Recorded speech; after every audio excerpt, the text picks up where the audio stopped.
সারা দেশ আজকে এক মৃত্যু উপত্যকায় পরিণত হয়েছে।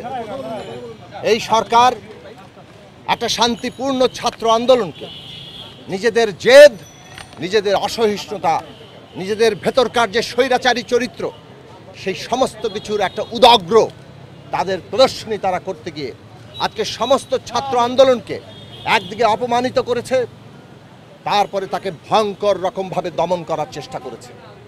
বাংলাদেশের ইতিহাসে ৭১ সালের পরে এই দেশের ৫৩ বছরের ইতিহাসে সমস্ত রাষ্ট্র শক্তিকে ব্যবহার করে আমাদের সন্তানদেরকে, আমাদের শিশু সন্তানদেরকে এইভাবে হত্যা করার কোনো নজির, বাড়িতে গুলি করে হত্যা করার কোনো নজির আমরা দেখিনি।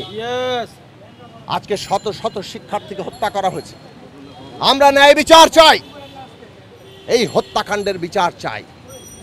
সরকার এত লাশের মিছিল, এত লাশ তারা তৈরি করেছে, তাকে ঢাকতে পারছে না। তাকে ঢাকার জন্য আজকে আমরা দেখছি তারা নানান রকম রাজনৈতিক কৌশল ব্যবহার করছে। সহিংসতা হয়েছে অনেকগুলো স্থাপনায়, কারা করেছে স্বাধীন, নিরপেক্ষ, বিশ্বাসযোগ্য তদন্ত চাই। কিন্তু তার আগেই তারা এই সমস্ত কাজ কারা করেছে তার দায় চাপিয়ে দিচ্ছেন। সমস্ত দোষ তারা আন্দোলনকারীদের উপর দিয়েছেন, বিরোধী দলের উপর দিয়েছেন। এবং এর মধ্য দিয়ে আমরা দেখলাম যে তারা নির্বিচার গ্রেফতার, হয়রানি, হেফাজতে নিয়ে নির্যাতন এই সব করছেন।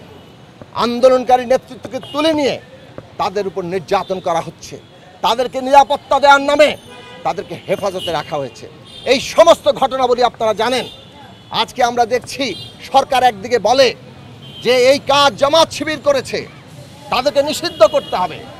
অন্যদিকে আমরা দেখি তারা যে হাজার হাজার শিক্ষার্থীদের গ্রেফতার করছে, তার ৮৭ থেকে ৯০% কোনো রাজনৈতিক পরিচয় নেই। কাজেই এই রাজনৈতিক পরিচয়হীন শিক্ষার্থীদের গ্রেফতার করছেন, আর অন্যদিকে বলছেন জামাত শিবির এটা করেছে। বন্ধুগণ, সরকারের প্রতারণা আজকে পরিষ্কার। তারা সমস্ত আন্দোলনকে ধ্বংস করতে চায়। সমস্ত আন্দোলনকে ধ্বংস করার জন্য আজকে সহিংসতার দায় চাপিয়ে যেভাবে তারা অতীতে করেছে সেইভাবেই তারা আজকে এই আন্দোলনকে ধ্বংস করতে চায়। আমরা ন্যায় বিচার চাই, হত্যাকাণ্ডের বিচার চাই। সমস্ত গ্রেফতারকৃতদের মুক্তি দিতে হবে, সমস্ত মামলা প্রত্যাহার করতে হবে এবং এই শিক্ষার্থীদের দাবি তা মেনে নিতে হবে। আপনাদের